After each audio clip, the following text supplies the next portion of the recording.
فرمایا اس نے ایک بار رحمان اور رحیم کہا ہے، میں نے اس کی باپ کی قبر کو نور سے معمور فرما دیا ہے، نور سے بھر دی ہے قبر، برکت سے بھر دی ہے۔ اللہ کرے میرے بیٹے بھی قرآن پڑھیں، اللہ کرے میری بیٹیاں بھی قرآن پڑھیں، اللہ کرے ہم سب کی اولادیں قرآن پاک پڑھیں۔ دیکھیں نا امام اعظم ابو حنیفہ رمضان میں 61 قرآن پاک پڑھتے تھے۔ کتنے؟ 60 تے ایک، اللہ اکبر۔ ایک قرآن پاک دن میں پڑھتے پورا، ایک رات کو پڑھتے، ایک تراویح میں پڑھتے۔ 61 قرآن پاک امام صاحب پڑھتے۔ آپ فرماتے ہیں میں نے چھوڑ دیے سارے وظیفے، میں صرف رسول اللہ کا قرآن پڑھتا ہوں۔ رمضان سارا قرآن پاک، سارا رمضان۔ اب تو عادت ہی نہیں رہی ہمیں قرآن پاک۔ اگر لوگ ناراض نہ ہو تو محفل نعت ہوتی ہے تو تلاوتیں کتنی ہوتی ہیں، اور نعتیں ہم نے ذوق ہی نہیں بنایا، ذوق ہی نہیں بنایا ہم نے تلاوت قرآن کا، اس لیے کہ قراء علماء فقراء ان کو ہم تیار ہی نہیں کر رہے، ہم تو ایکٹر پال رہے ہیں جو پیسے لیتے ہیں نعت خوانی کے، معاذ اللہ۔ او میرے بھائی، کیا قرآن میرے نبی کی نعت نہیں؟ حضرت عائشہ صدیقہ رضی اللہ تعالیٰ عنہ کے پاس صحابہ گئے، کہنے لگے اماں جی ہمیں نبی پاک کا اخلاق بتلائیں، تو اماں جی کہنے لگی جاؤ جا کے قرآن پاک پڑھو، کان خلقہ القرآن، سارا قرآن میرے نبی کے اخلاق کا انعام ہے۔ یہ ساری نعت ہے، یہ ساری نعت۔ اس نعت کو سننے لوگ کیوں نہیں آتے؟ اتنا راش میں اپنے نعت میں اتنا تراویح پہ کیوں نہیں ہوتا؟ اور ملت کا جوان یاد رکھے، بوڑھے تراویحاں پڑھتے ہیں، ضعیف تراویحاں پڑھتے ہیں، گھٹنوں میں درد ہے تراویحاں پڑھتے ہیں، بیمار بوڑھے تراویحاں پڑھتے ہیں، جوان وہاں چوک میں کھڑے۔ کیا جوانی اس لیے ہے چوکوں میں کھڑا ہوا جائے؟ کیا جوانی اس لیے ہے کہ سعودی عرب جانے کے لیے پاسپورٹ بنانا ہو تو 2.5 گھنٹے کھڑا رہے تو؟ شناختی کارڈ کے دفتر تو کھڑا رہے، پروٹیکٹر کے لیے کھڑا رہے، کافروں کے سامنے کاسا لیسی کرنے کے لیے تو کھڑا رہے، تو نوکری پہ جائے تو ساری رات کھڑا رہے، اور تو قرآن کے لیے کھڑا نہیں ہوتا؟ میرے محبوب نے فرمایا من قام ایمانا واحتسابا غفر له ما تقدم من ذنبه، فرمایا جو رمضان المبارک میں اللہ کی رضا کے لیے گناہوں کی معافی کے ارادے سے قیام کرے گا، راتوں کو عبادت کرے گا، اللہ اس کے پچھلے سارے گناہ معاف فرما دے گا۔ نوجوان ارادہ کریں، پروگرام بنائیں کہ انشاءاللہ قرآن پڑھنا بھی ہے، قرآن پڑھوانا بھی ہے، سننا بھی ہے، اور انشاءاللہ بولیے سننا بھی ہے اور پڑھنا بھی ہے اور پڑھانا بھی۔ ہمت کریں، دلیری کریں، آکے کھڑے تو ہو، اللہ توفیق عطا کرے گا۔ پہلی بات یہ کہ روزہ رکھیں، دوسری بات یہ کہ قرآن پاک کی تلاوت کریں، اور روزہ رکھیں تو روزے کے سارے حسن سمیت اسے رکھیں۔ نبی پاک نے فرمایا رمضان غمخواری کا مہینہ ہے، غمخواری کریں۔ ہمارے زمانے میں 2 قسم کی تکلیفیں ہیں، ایک تو غریب آدمی، اس کا حال یہ ہے کہ وہ مانگتے ہی گزارا کرنا چاہتا ہے، اس نے ہاتھ یوں کر لیا ہے تو اب اس کا یوں ہونے کو تیار نہیں۔ ضرورت اگر کسی آدمی کو کسی دروازے پہ لے جاتی ہے تو برا نہیں، لیکن سوال کا اپنے اوپر دروازہ کھول لینا یہ ٹھیک نہیں۔ فاقہ کشی پیدا کریں، حوصلہ پیدا کریں، تھوڑے پہ گزارا کرنا سیکھیں۔ غریبوں کو بھی اجازت نہیں کہ وہ نکل کھڑے ہوں میدان میں مانگنے کے لیے، ٹولیاں نکلتی ہیں رمضان میں، جتھے نکلتے ہیں خیرات کٹھی کرنے والے۔ بچیں، میرے نبی پاک صلی اللہ علیہ وسلم نے فرمایا جس نے بغیر ضرورت کے سوال کیا، جب قیامت کے دن آئے گا تو اس کے چہرے کے اوپر گوشت نہیں ہوگا، صرف ڈھانچہ ہی ہوگا۔ اتنی بھیانک صورت میں آئے، بغیر اشد ضرورت کے سوال نہ کر، کبھی سوال نہ کر۔ اور امیروں سے گزارش ہے کہ رمضان ہمدردی کا مہینہ ہے، ہمدردی کریں تو سامنے والے کی عزت کا بھی خیال کریں۔ یہ بات درست ہے کہ غریب سیاڑا نہیں ہوتا، اس لیے کہ جس کی جیب میں پیسے نہیں ہوتے بھائی اسے عقل بھی نہیں ہوتی، جس کے گھر کار نہیں ہوتی اسے چلانے کا طریقہ، جس کے گھر اوون نہیں ہوتا اسے چلانے کا طریقہ بھی نہیں آتا، جس کے گھر میں چیزیں ہوتی ہیں اسے چلانا بھی آ جاتا ہے، جدے کر دانے اودے کملے بھی اس کے سیانے ہو جاتے ہیں۔ تو چودھری صاحب، سیٹھ صاحب، نواب صاحب آٹا تقسیم کرتے ہیں، کھڑے ہو کے فوٹو کھچاتے ہیں، فیس بک پہ دیتے ہیں، اور ایک آٹے کا تھیلا اور 10 اخباروں میں فوٹو۔ اللہ سے ڈریں، رمضان ہمدردی کا مہینہ، ہمدردی کا۔ غریب کو دیں تو اس کی عزت کو رسوا نہ کریں، میرے نبی پاک علیہ السلام کے صحابی حضرت عبداللہ ابن عمر رضی اللہ تعالیٰ عنہ ڈھونڈ کے لاتے تھے مسکینوں کو، ڈھونڈ کے، اور جب لاتے تھے تو اپنے دسترخوان پر بٹھا کر اپنے ساتھ افطاری کرایا کرتے تھے۔ اور پھر فرمایا اللہ تعالیٰ نے لن تنالوا البر حتی تنفقوا مما تحبون، اللہ کے راستے میں وہ چیز دینی ہے جو تمہیں زیادہ پیاری ہو۔ کون سی چیز جو تمہیں؟ میں تھوڑا سا بے باک ہوں، بعض دوستوں کے ساتھ، سب کے ساتھ نہیں۔ ایک دوست مدرسے میں گھی دینے آئے ایک دفعہ، تو وہ والا گھی دے گئے جو سب سے سستا تھا۔ تو میں نے کہا مجھے دیانتداری سے بچائے، آپ یہی کھاتے ہیں گھر میں؟ کہنے لگے نہیں۔ تو میں نے کہا پھر ہم نے بچے مارنے کے لیے تو نہیں نہ رکھے ہوئے، کیا وہ والا گھی اللہ کے راستے میں پیاری چیز دے رہی ہے نا، اس لیے گلے گلے نوٹ لوگ مسجد کے گلے میں ڈال جاتے ہیں، پھٹے ہوئے ڈال جاتے ہیں، کہتے ہیں جوڑ لیں گے مولوی صاحب۔ او خدا کے بندے، پیاری چیز دینی تھی تو نے، اور تو نے اس کا ترجمہ الٹ کر لیا ہے۔ سمجھ لیں رمضان المبارک میں کسی غریب کی مدد کرنی ہے تو ساتھ اس کی عزت بھی کرنی ہے۔ نبی پاک علیہ السلام کے دروازے پہ جب سے، یہ جملہ ایک ہے لیکن بڑا قیمتی ہے، صحابہ کہتے ہیں جب ہم دروازہ رسول پہ جاتے تھے خیرات بھی ملتی تھی اور عزت بھی ملتی تھی۔ خود بھیک دے خود ہی کہیں منگتے کا بھلا ہو، خیرات بھی ملتی تھی اور عزت بھی ملتی تھی۔ نبی پاک ساتھ عزت بھی دیتے تھے، مسکین کو غریب کو دیں اور خیر خائی کریں، جوتے بیچنے والے جوتوں کے ریٹ سستے کریں، کپڑا بیچنے والے کپڑے کا ریٹ، درزی صاحب بھی ریٹ سستا کریں، دکاندار بھی چیزوں کا ریٹ، حکیم صاحب پیسے کم لیں، ڈاکٹر پیسے کم کریں، حکومت نرخوں میں کمی کرے، اور یہ کام اجتماعی طور پہ کریں۔ میرے نبی پاک نے فرمایا رمضان غمخواری کا مہینہ ہے، اس میں غمخواری کرنی ہے، دوسرے کا خیال کریں، احسان کریں، قربانی کریں۔ یہاں ہر چیز کا ریٹ بڑھ جاتا ہے رمضان شریف میں، ہر آدمی کہتا میرا سیزن آ گیا ہے، توجہ بڑھائیں، خیال کریں، غمخواری کا مہینہ ہے۔ اور پھر آپ لوگوں سے یہ بھی گزارش ہے کہ رمضان المبارک کا جب مہینہ آئے تو جس آدمی کے ساتھ نیکی کرنی ہے وقت پہ کریں۔ کسی غریب کو پیسے دینے ہیں، کپڑے دینے ہیں تو یکم رمضان کو دیں۔ میں اکثر دوستوں سے پوچھتا ہوں، میں کہتا ہوں قاری صاحب نو جوڑا کدو دیندے ہو؟ کہندے 27ویں والے دن۔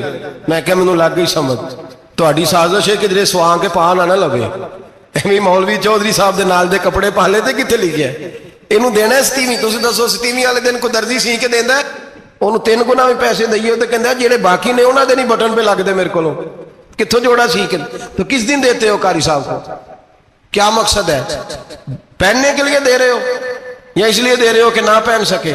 تو بھائی آپ جب کسی کو کچھ چیز دیں گے تو کب دیں گے؟ جب وہ استعمال کر سکے۔ غریب کو لوگ فطرانہ دینے جاتے ہیں عید سے 1 دن پہلے، تو کیا کرے گا اس کا؟ وہ نہ تو کپڑے خرید سکا نہ روٹی لا سکا، بلکہ میرے حضرت صاحب فرماتے ہیں رمضان سے پہلے دے دو، رمضان کی نیت کر کے رمضان سے 1-2 دن پہلے دے دو، اللہ رمضان جتنا ثواب ہی عطا فرمائے گا۔ رمضان سے پہلے دو، جس کو کچھ ہے دن، قبل از وقت تیاری کر۔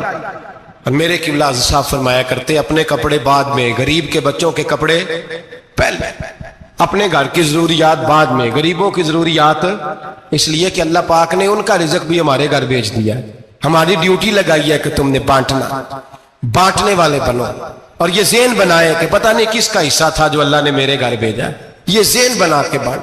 اور جس کو دینے جائیں، ہاں آپ کو اجازت ہے تھوڑا بہت پتہ کرنے کی، لیکن تھوڑا بہت تفتیش کرنے کی اجازت، بال کی کھال اتارنے کی اجازت۔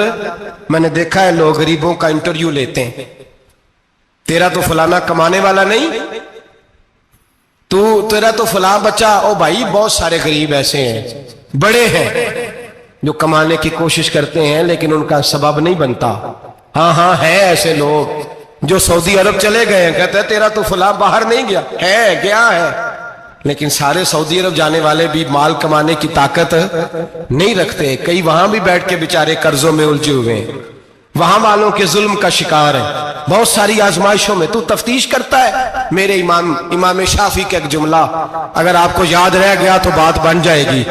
امام شافعی رحمت اللہ، بلکہ حضرت غوث اعظم جیلانی کے پاس وہ بات آپ کو زیادہ فائدہ دے گی۔